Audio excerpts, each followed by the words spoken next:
I am Sharon Holmes. Welcome to the She Shines podcast, where we are empowering you to embrace every facet of who you are, helping you to develop a beautiful balance in life and encouraging women everywhere to shine.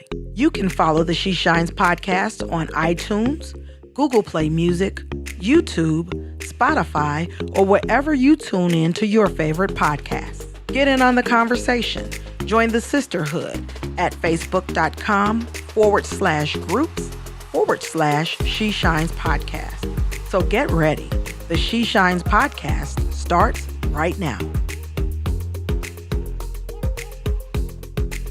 If you know me, if you've listened to at least 2 or 3 podcasts, you already know that I am a healer. I can't help it. I am so sorry.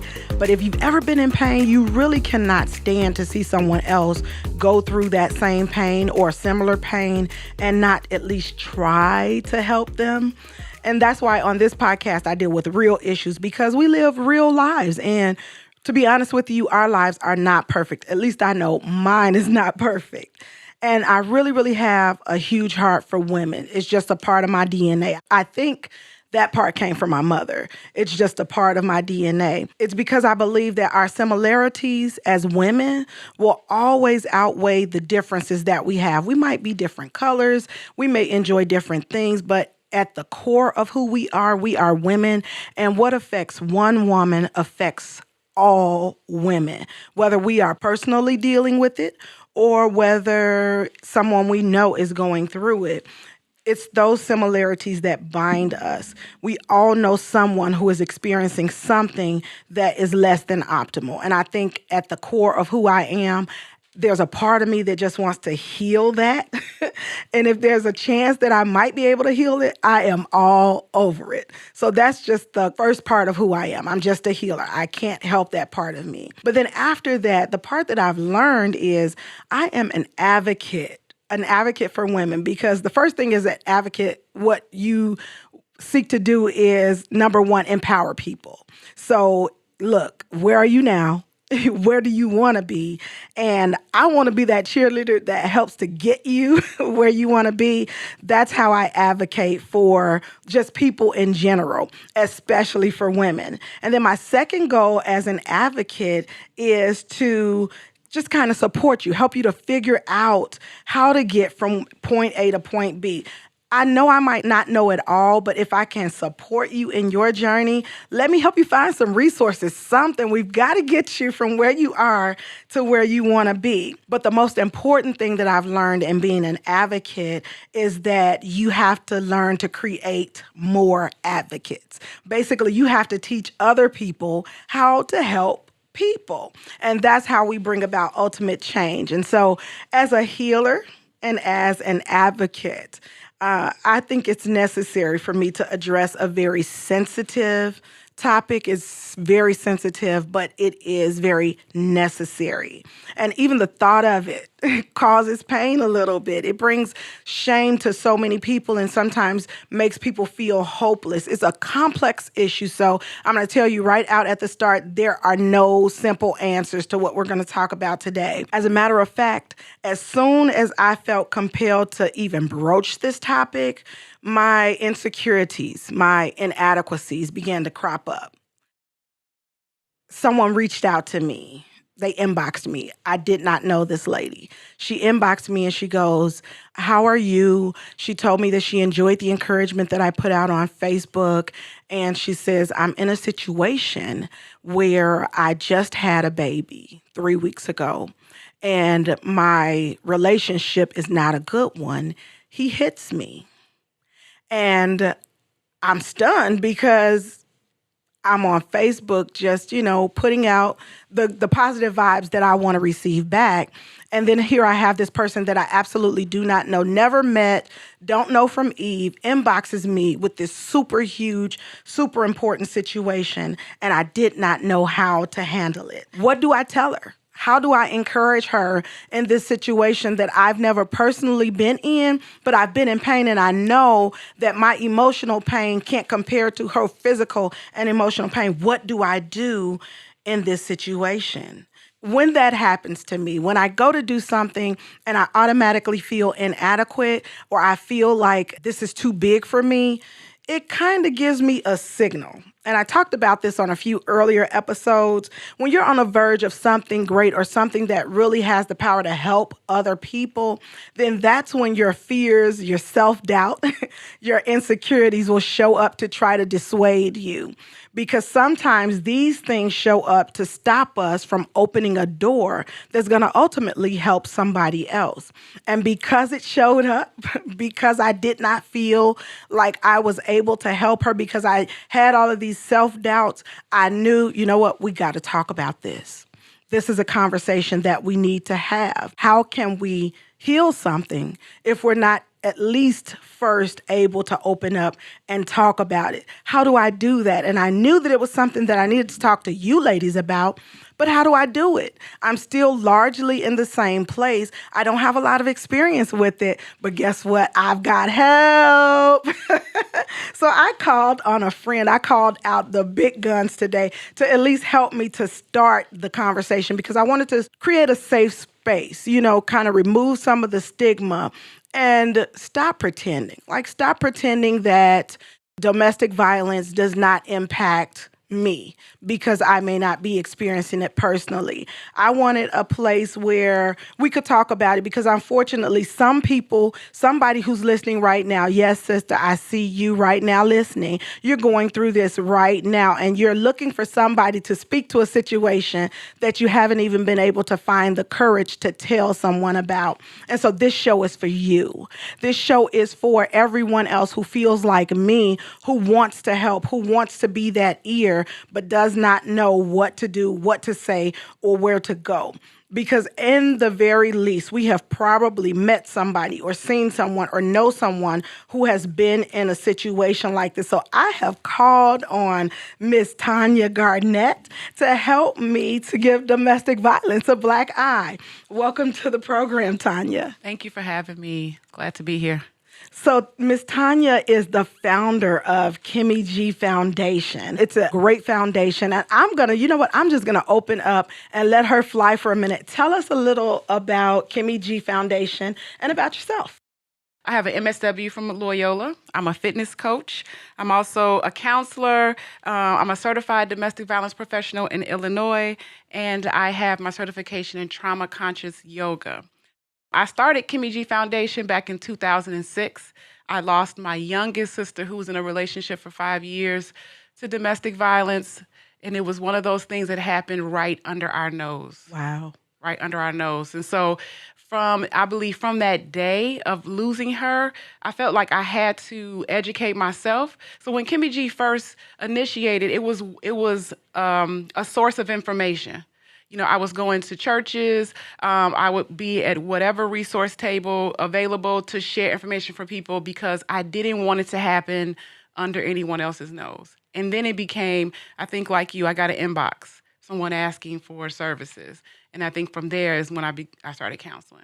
And so you ended up taking what I know was a horrifically painful experience and then turning it into a tool that you could use so that somebody else does not experience that pain that you experienced. Kind of like what I was talking about in the very beginning. Yes. Being a healer inside, taking what I'm dealing with and then utilizing that as a tool to help someone else. And exactly. And I truly believe it's what healed me and allowed me to make it through.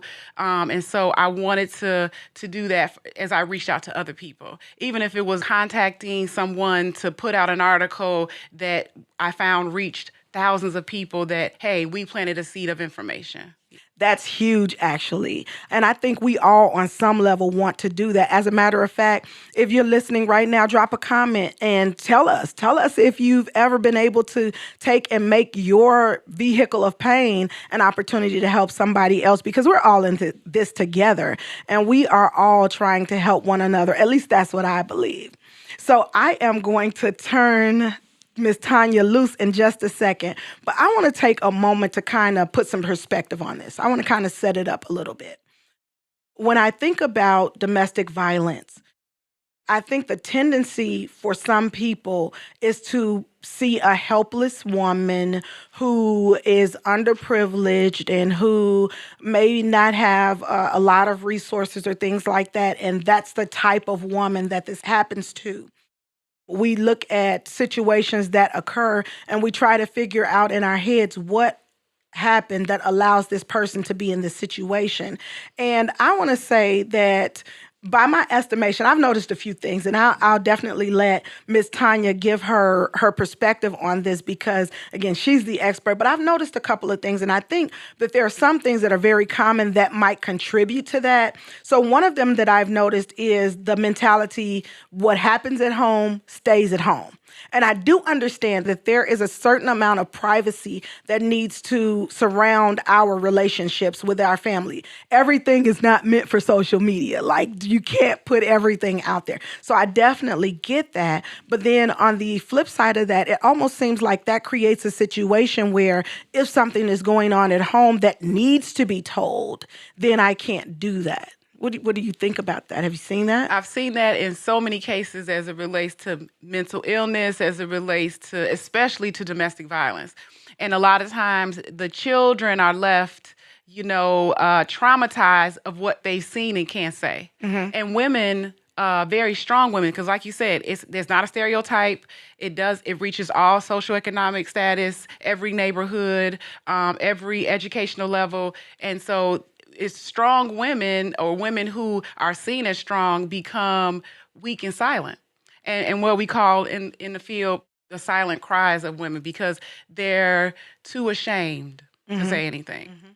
And then I can almost see that if I'm a high power woman in the office and then I go home and I'm robbed of all of that power, that must create some, whole new cycle of pain or a whole new issue. A whole nother level. I met a woman who held a very high executive position at a company who was being abused at home, who would go to board meetings and present very important topics with makeup on covering black eyes. And then will go home and imagine what that does to you and your psyche, you know, as a woman, and it belittles you, and then you become almost childlike. And I've seen women become almost childlike, entering a shelter with their children that they don't know how to parent and don't know how to do anything, feed them, clothe them, change their diaper, because they've been each role that they're naturally come into this world would have been broken down by a man. Wow. Or by that relationship. Wow. And so it's not just one particular type of person. It could be anybody. So the face of domestic violence is nondescript. It's nondescript. It's nondescript. And I use my sister a lot because my sister, her name is Kimmy Garnett. She was a college graduate. She graduated with very high honors. We both were applying for grad school. She was a mother of 3. And so we were, like I said, we were a very close family. And so to me, that changed the whole dynamics and look and stigma of domestic violence. She was not what they call hood. She was not on public assistance. She had a corporate job where she traveled, and he became very intimidated and insecure already, but even more insecure. Even with that, domestic violence isn't what I thought it was. Mm-hmm. And actually, you know what? That is a great segue to another point that I wanted to bring up. Sometimes we just simply don't know what domestic violence looks like. I mean, really in the person. We don't know what it looks like. Sometimes we don't know what signals to look for or what signs we are typically seeing. So would you mind speaking to that a little bit? Like, what does domestic violence really look like? Okay. So we know 1 in 4 women are abused by their intimate partner in their lifetime. We're typically sitting next to someone or know someone that has experienced domestic violence. So it's not even 6 degrees of separation. It's no longer 6 degrees of separation. Wow. No. Wow. 1 in 4 women. So if you know someone and you notice a change in their behavior. You notice they become more isolated. You notice that they have more medical issues such as like headaches and stomach aches than they typically would have on a regular basis. If you noticed long sleeve shirts in the summertime, if you notice wearing more makeup than they normally do. If you notice that this woman who once was very opinionated and very strong-willed, all of a sudden those qualities are diminishing, in her. And if you notice that she's unable to make a decision on her own, if you notice, I would say even from my own experience, if you would notice her phone rings constantly throughout the day when you're with her. Mm-hmm. If you notice that she has a full-time job, she's getting paid, but she doesn't make the decisions financially with her money. And I know there are some households where someone in the household makes those decisions, but when you notice this is a non-married couple, mm-hmm. and those types of things are happening in a more controlling way. You could be sexually abused by your husband. If something is brought into your relationship that makes you uncomfortable. We don't talk about that. You know what? That is a totally, that's a topic that we definitely have to address. Yes. Because that's something that we don't talk about. And when we're talking about domestic violence or abuse, we tend to close that down to just a fist. Yeah, right.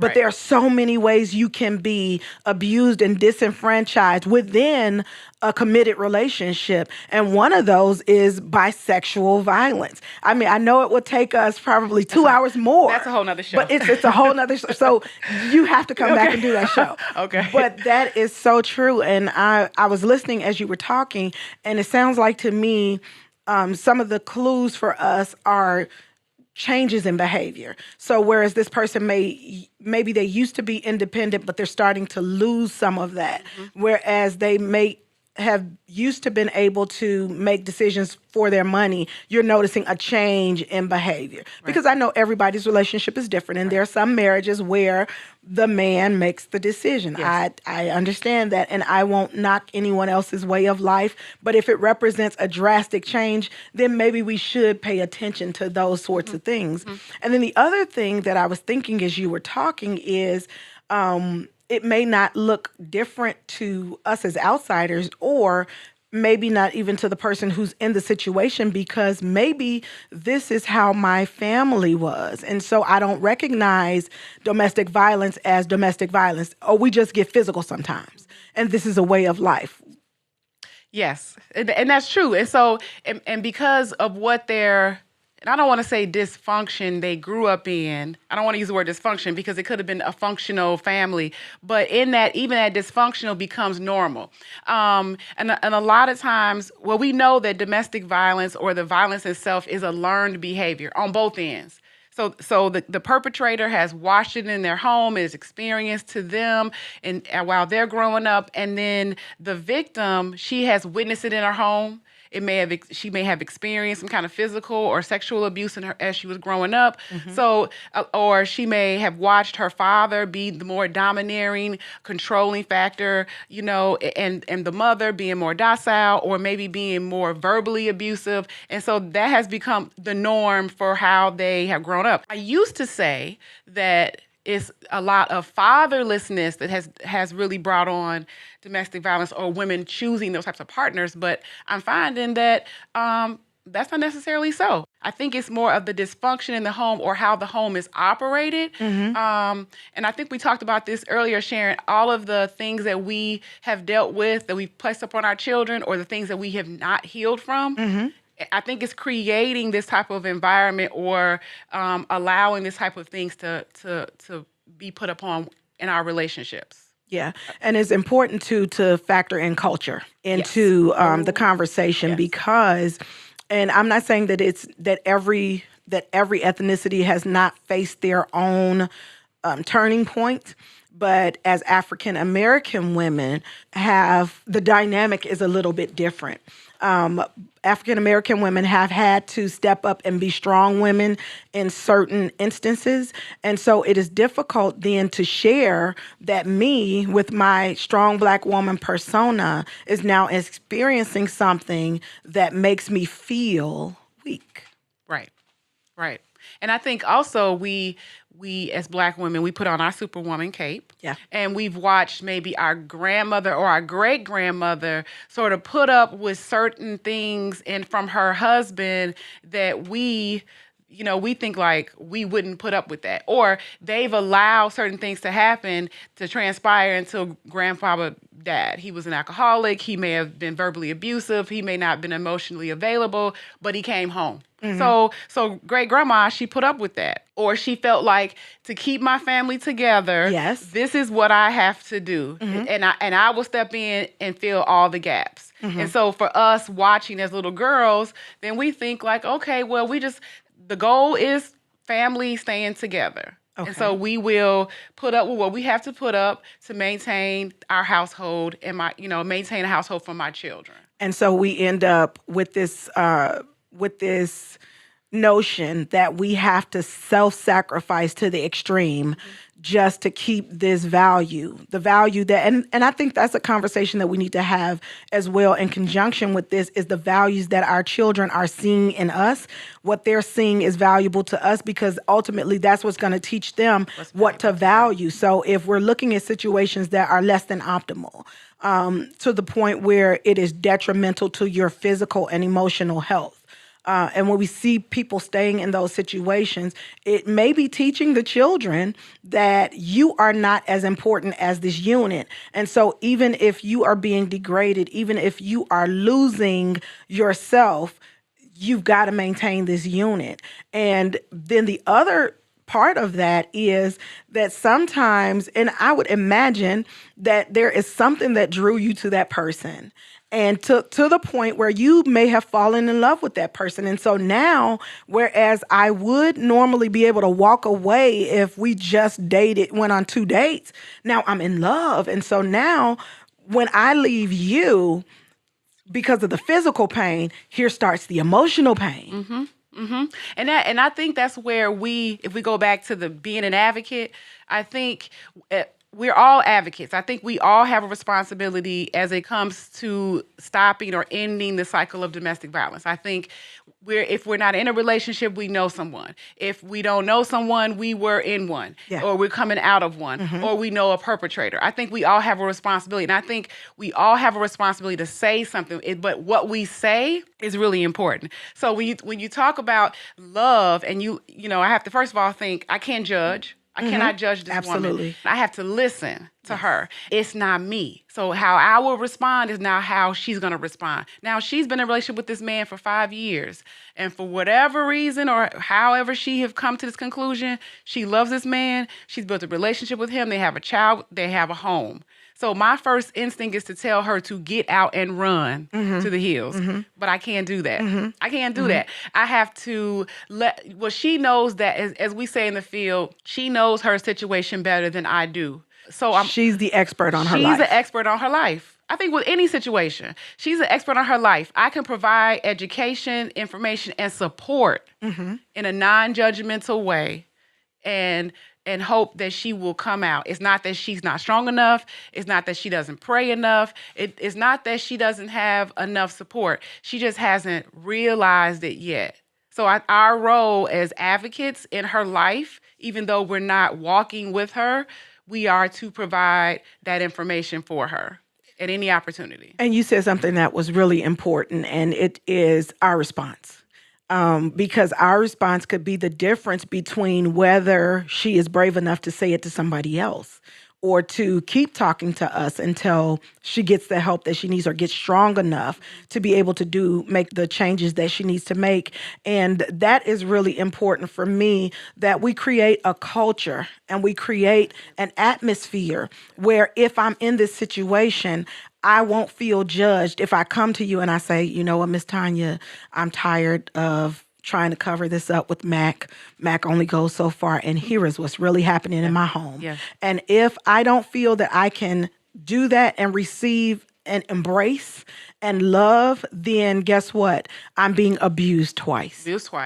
Absolutely. Let me share an incident with you. After my sister had passed, I contacted a newspaper and an editor, and I asked her to write an article because the blurb that they had put about my sister was she was this, she was that, 24-year-old, no name or nothing. I wanted people to know who she was. I wanted people to know how important she was. So the story ran, I was on my way to the Metro train. I stopped to get a coffee, and I heard these two Black women going at it about this article. If that was me, I would have.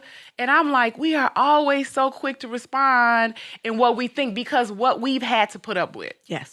And so I started to say something, but I was going to miss my train. I'm like, it's not worth it. But to me, that was more like, okay, you need to educate people more on what it is and how easily it slips into your relationship. Because trust me, the perpetrator is never abusive when you first meet him. Mm-hmm. He's charming. He meets every need. He fills every gap. He is like, oh my God. And he knows, it's almost like a sex perpetrator who grooms their victims before they become victims. Mm-hmm. They do this exact same thing. So they're going to be so much ingrained in your life and in your family's life that there is no way he would do that. And when he does it, the first thing the victim does is question herself. And then the whole idea of grooming, a lot of times the domestic violence victim does not realize that they've been slowly isolated from those who love them and care for them and who have the ability to help them to remove themselves from the situation. So I've noticed that that's also a pattern in some relationships, but it happens so subtly until by the time you realize I'm in danger and I need help, you are isolated. And you have cut off a lot of your support system because of that relationship and the sacrifices that you've made in that relationship or the decisions that you've made in that relationship. So then I have to ask this question because when we talk about domestic violence and we talk about the implications of it, I really want to, as women, and the She Shine Sisterhood is such a supportive group, such a supportive place to be. We want to know how we can help. What can we do if we know someone is in this situation? How should we respond? Because many of us have never met that. So how do we respond to that? One thing I do tell people that I know is to put the domestic violence helpline in your phone. So I can share the national domestic violence helpline number is 1-800-799-7233. Say that one more time. Okay. 1-800-799-7233. And I say that because we don't have all the answers and we don't know ourselves where the help is if we haven't reached out to it. So I think, I mentioned this before, is to be non-judgmental. It's not you. Listen to her story. Know where the local help is in your area. And if anything, put her on the phone with the National Domestic Violence Helpline. And at least there are people there that are skilled and equipped and ready to help guide her as to what her next steps are. I mean, the first thing you want to ask, are you safe? If it's not safe for you, do you think that maybe you should go to a shelter? If that's not an option, let's figure out how you can be safe in your home. I think it's like we got to have those conversations. And I know it gets messy with people and people don't want to be involved in our life, but it's our responsibility. Mm-hmm. Because somebody has to take the responsibility. Yes. Sometimes we think, I cannot remember how the saying goes, but the effect of it is that someone needs help, but they never got help because everybody assumed that it was somebody's responsibility to do it. Yes. So it's got to become personal to us. Yes. We've got to love big enough that we're willing to walk through something with someone because guess what? We're going to face situations that we're going to need somebody to walk through with us. And I know, oh my gosh, this is such a huge topic and we have 30 minutes and it's not enough time to get in everything that we need to get in. But I do think that we've made an awesome start to this conversation. And so let me just say right now, thank you so much, Tonia, for coming in and talking to us about this, helping us to fill in that gap of knowledge that we don't already have. Yeah. So thank you so much. This is huge for us because it empowers us. And She Shines is all about empowerment. Yes. So it empowers us to be able to answer a need that we know we're going to face, if not today, tomorrow. And I really feel like I need to continue this conversation. I'm not ready to end. I'm not ready to let you go. Okay, I'll stay. So if you'll stay with me, what we'll do is we will post the remainder of this super important conversation on Facebook. We definitely want the sisterhood to be able to chime in and tell us what they're thinking about what we're saying. So listen, we are going to sign off for now, but definitely head to the Facebook group. Search us out and find out what we're going to be talking about after we go off the air here, because what affects one woman affects us all. So I'm signing off for now, but I want you to help me to turn the light out on domestic violence. You have been listening to the She Shines podcast, where we are empowering you to embrace every facet of who you are, helping you to develop a beautiful balance in life, and encouraging women everywhere to shine. If you are a woman who shines and you want to see someone else shine too, join the sisterhood at facebook.com/groups/She Shines podcast, and you can share the shine. To get instant updates on our podcast, subscribe on iTunes, Google Play Music, YouTube, or Spotify. I'm your host, Sharon Holmes. Until next time, shine on.